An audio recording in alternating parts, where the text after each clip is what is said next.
Halo semuanya, selamat datang kembali di On Road Indonesia. Untuk mendukung akses dan mobilitas para pejabat pemerintahan, para pejabat negara, serta tamu-tamu negara yang akan menuju ke IKN, kita akan melihat lagi perkembangan dari progres pembangunan Bandara VVIP yang ada di Kabupaten Penajam, Pasir Utara. Kemudian di sini ke depan kita akan melihat sedikit teknologi yang dipergunakan pada saat pembuatan runway, karena runway merupakan landasan pacu ataupun juga landasan untuk mendaratnya pesawat terutama pesawat-pesawat yang memang nantinya besar, berbadan besar, akan turun dan naik di Bandara VVIP ini. Baik, sebelum kita lanjutkan di sini kita akan melihat terlebih dahulu posisi dari Bandara VVIP IKN sendiri ada di selatan dari IKN Nusantara. Kemudian terhubung menggunakan tol lewat jembatan Pulau Balang, baik itu jembatan bentang pendek dan bentang panjang, akan tembus sampai ke Simpang Tempadung, lalu ikut jalur tol yang ke arah IKN seksi 4A dan 4B, nantinya juga akan melewati bawah laut karena ini adalah satu-satunya tol bawah laut yang ada di Indonesia. Untuk lebih jelas di sini kita akan langsung melakukan pemantauan lewat udara dari sisi utara bandara VVIP yang ada di IKN. Kemudian di ujung sana nanti kita akan melihat progres pembangunan landasan pacu karena itu yang paling banyak pekerjaan yang berlangsung.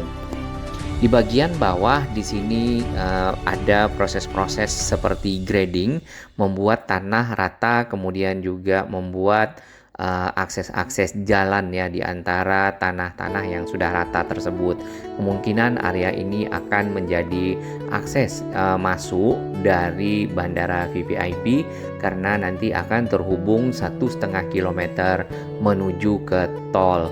Untuk tol sendiri ada di garis warna kuning di atas.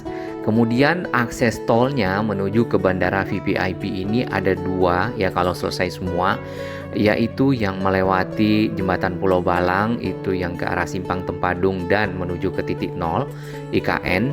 Ada satu lagi yang ke arah utara seksi 6 seksi 5B, kemudian juga seksi 6 yang akan terhubung dengan lingkar luar IKN. Adapun target dari penyelesaian bandara ini adalah di bulan Juni ataupun di bulan Juli.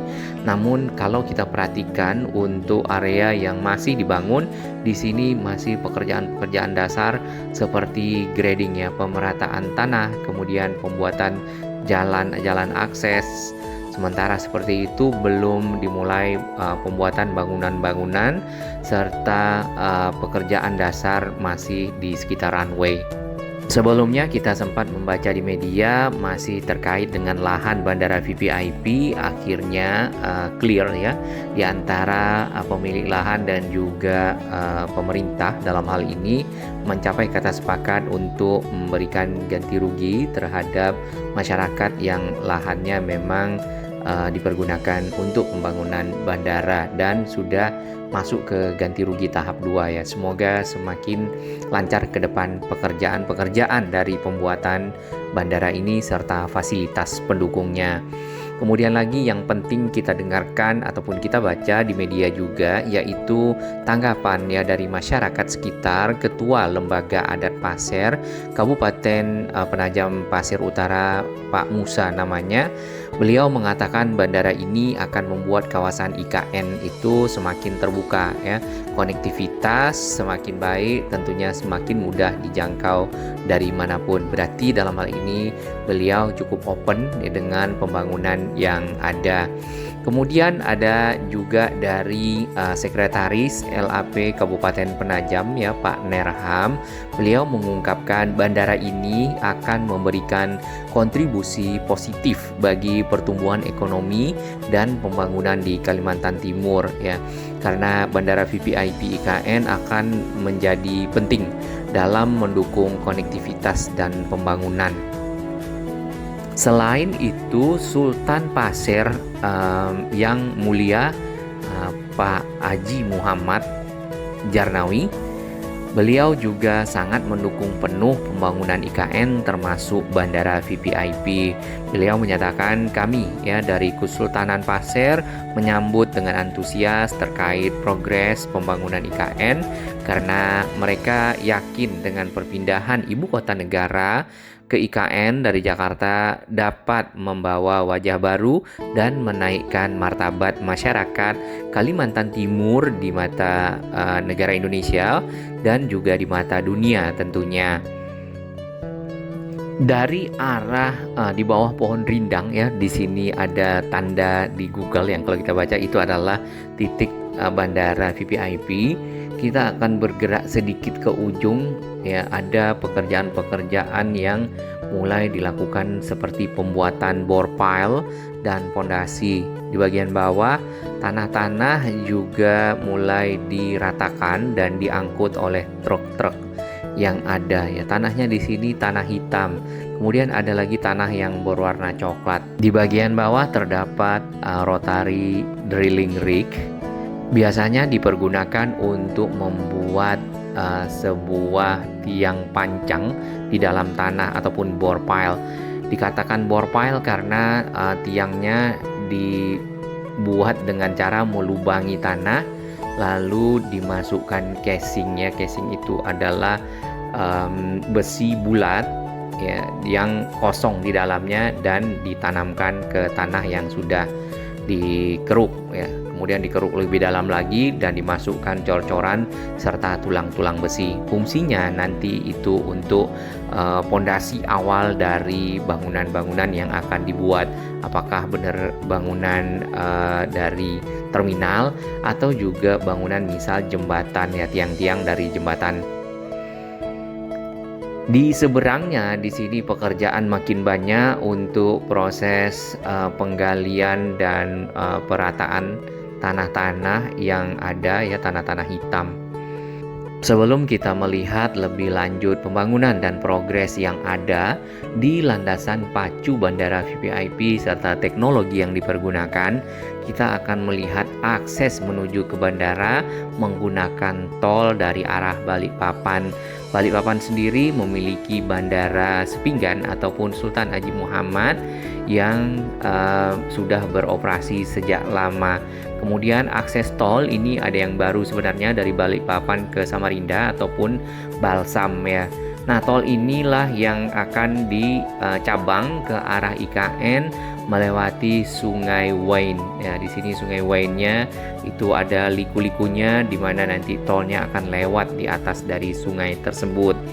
Nah, tol ini tidak lagi ke arah timur ataupun ke arah Samarinda, tapi langsung memotong menuju ke arah pinggiran dari Teluk Balikpapan, mengitari ada taman hutan nasional di sekitar sini, kemudian akan bertemu di Simpang Tempadung. Tadi di sebelum Simpang Tempadung ada Karyangau di situ ada pelabuhan yang cukup besar juga. Di Simpang Tempadung tol ini akan bercabang dua, satu menuju ke IKN titik 0 dan satu lagi akan ke arah Pulau Balang melewati jembatan Bentang Panjang dan jembatan Bentang Pendek serta lurus menuju ke akses masuk Bandara VVIP ini di sini. Dari tol sampai ke bandara itu ada jalan jalan akses kurang lebih 1,5 kilometer dan berdasarkan dari Google Street serta lokasi runway kita dapat petakan untuk runway-nya adalah seperti ini kurang lebih dari arah barat ke arah timur, tapi kita belum tahu pesawatnya akan naik dari barat atau dari timur. Paling tidak runway ini akan memiliki panjang 3 km lebih sedikit karena runway akan dapat dipergunakan untuk landing dan take off pesawat-pesawat berbadan besar ataupun berbadan lebar sampai ke tipe A380 Nah, di sini di titik di jalan ini runway-nya sudah 750 meter dari arah sana atau dari arah barat. Berarti ke arah timurnya akan ada sisa runway yaitu di 2,25 kilo paling tidak. Nah, itu informasi runway-nya Sedangkan bangunan-bangunan ke arah utara sana, itu ke arah DPR di bawah pohon rindang, akan ada di posisi tersebut ya.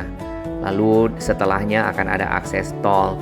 Di sini ada bank tanah ya. Nah, ini kemarin tanah-tanah ataupun lahan-lahan yang dilakukan ganti rugi secara bertahap untuk para warga yang memang lahannya dipergunakan untuk bandara VVIP.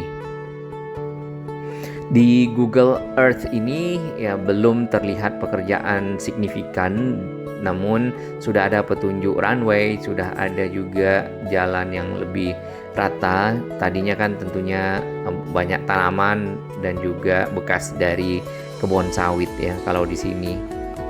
Papan-papan petunjuk informasi ya dibuat di pinggir dari jalan akses. Tapi ini nantinya akan menjadi runway ya yang di belakang kita. Kemudian ini akan jadi mungkin taxiway dan juga lapangan di antara taxiway dan bangunan yang ada, yaitu Menara ATC ya. Nampaknya Menara ATC ada di sini nih. Tadi ada bangunannya. Atau juga nanti di sekitar sini akan jadi terminal. Terdapat 2 bangunan terminal, yaitu terminal VVIP dan VIP. Nah, ini ada bacaan di pinggir sini ya. Menara pandang, ini menara pandang bandara.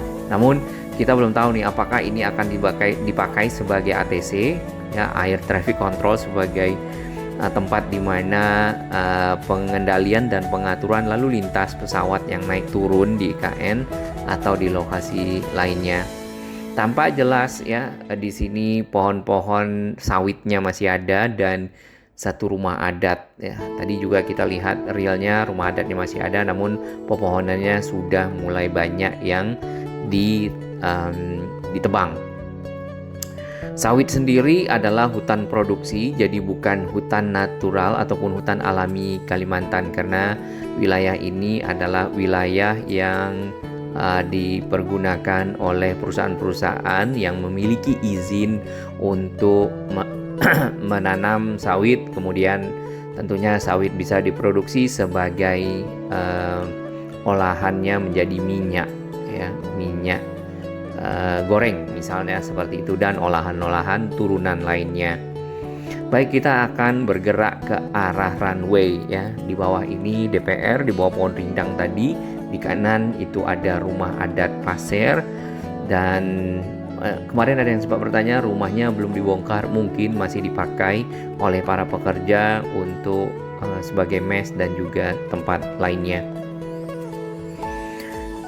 Oh ya, kita juga sempat baca barusan di 8 Maret ya tahun 2024. Kemarin Garuda menunggu arahan untuk buka rute Jakarta Bandara VVIP.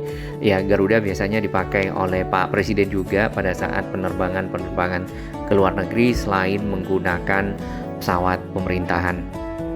Nah, arah pemantauan kita seperti ini ya. Di bawah itu adalah landasan pacu. Kemudian kita melihat banyak juga alat-alat berat di sana, serta ada crane crawler ya.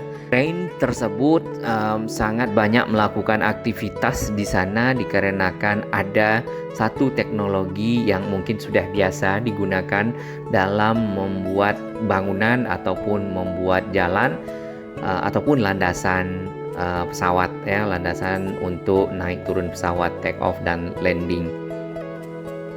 Di sini permukaannya sudah semakin rata, kemudian sudah semakin luas dibandingkan dengan video kita sebelumnya, karena landasan itu membutuhkan kurang lebih ya 3 km yang tadi untuk dapat menampung pesawat berbadan lebar naik turun di sini.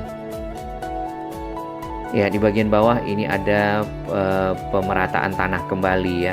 Nah, ada seperti model pipa tapi pipih ya, yang di bagian bawah itu adalah PHD namanya, ataupun prefabricated horizontal drain.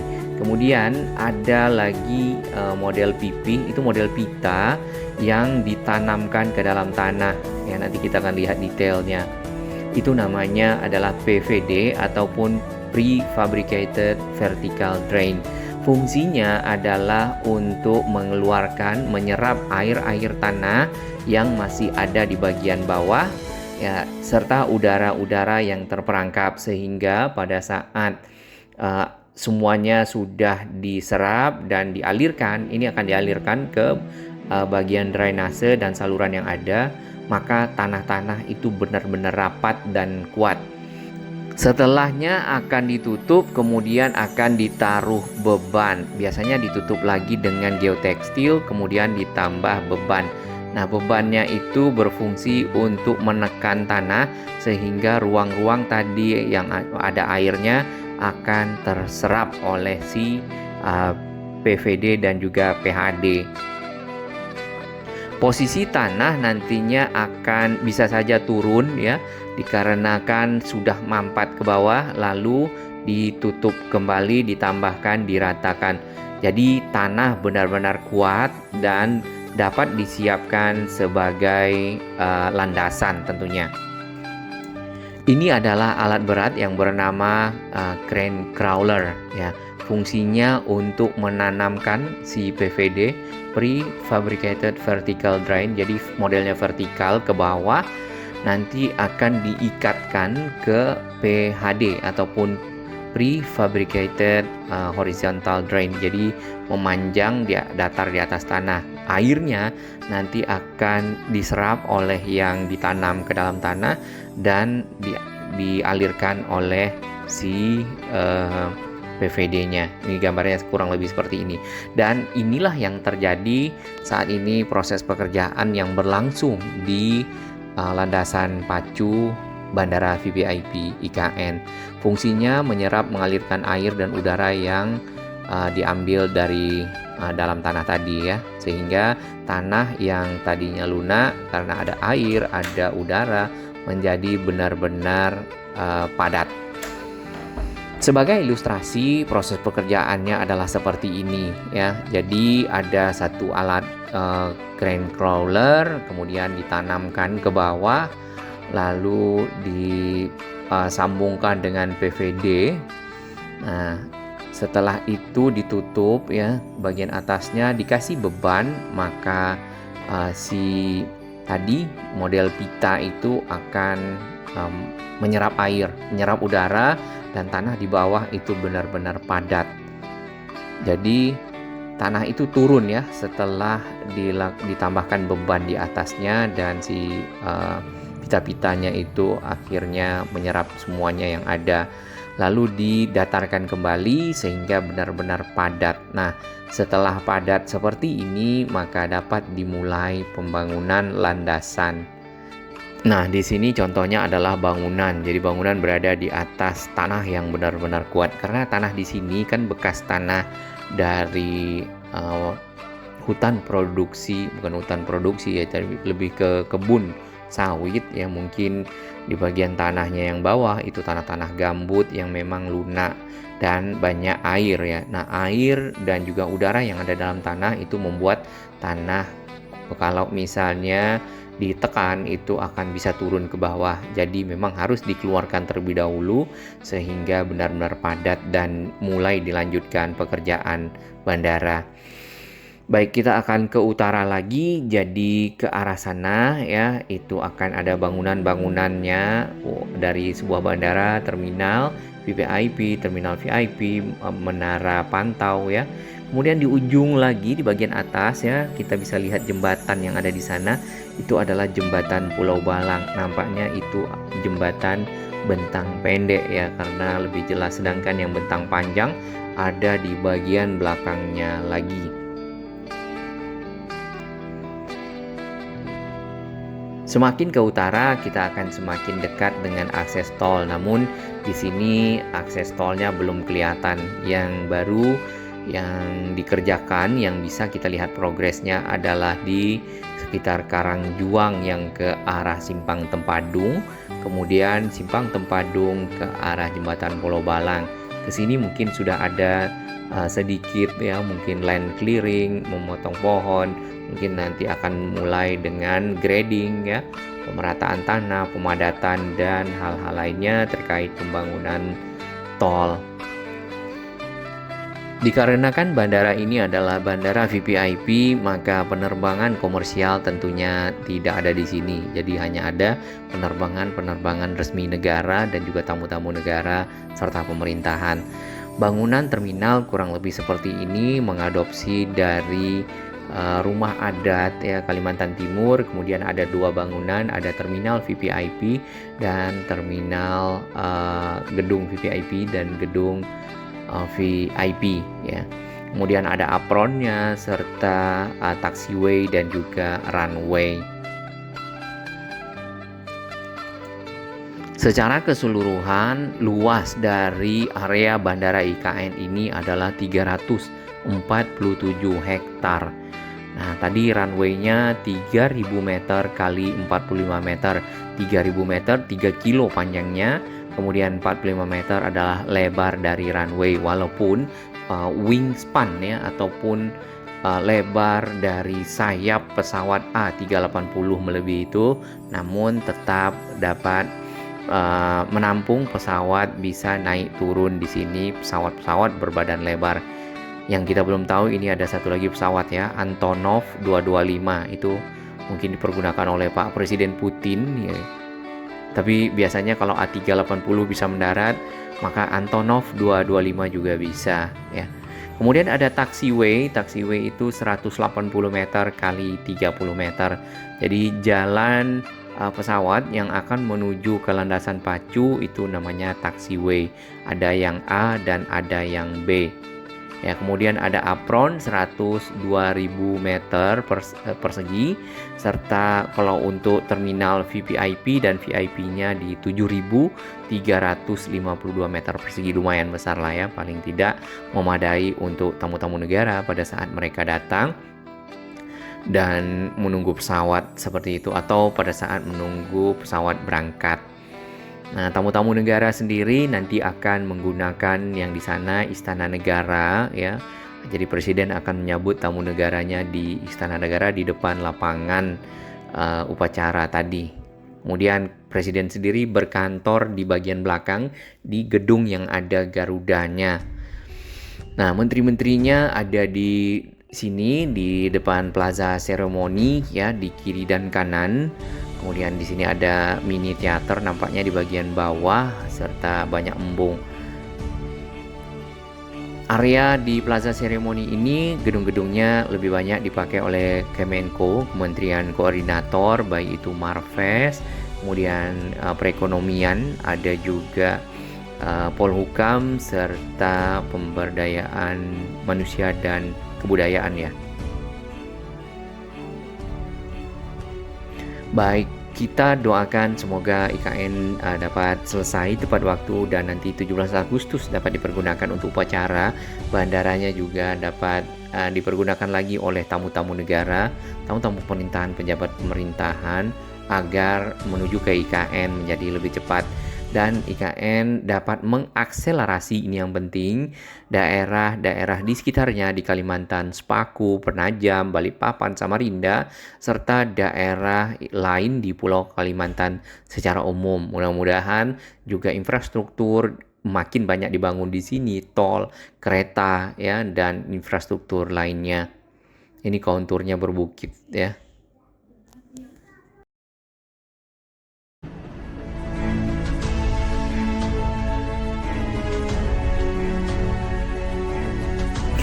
Bagi sahabat kami yang baru menemukan channel ini, silakan subscribe dan ikuti perkembangan informasi transportasi infrastruktur lingkungan Jakarta, Jawa Barat, dan sekitarnya menuju Indonesia yang lebih baik.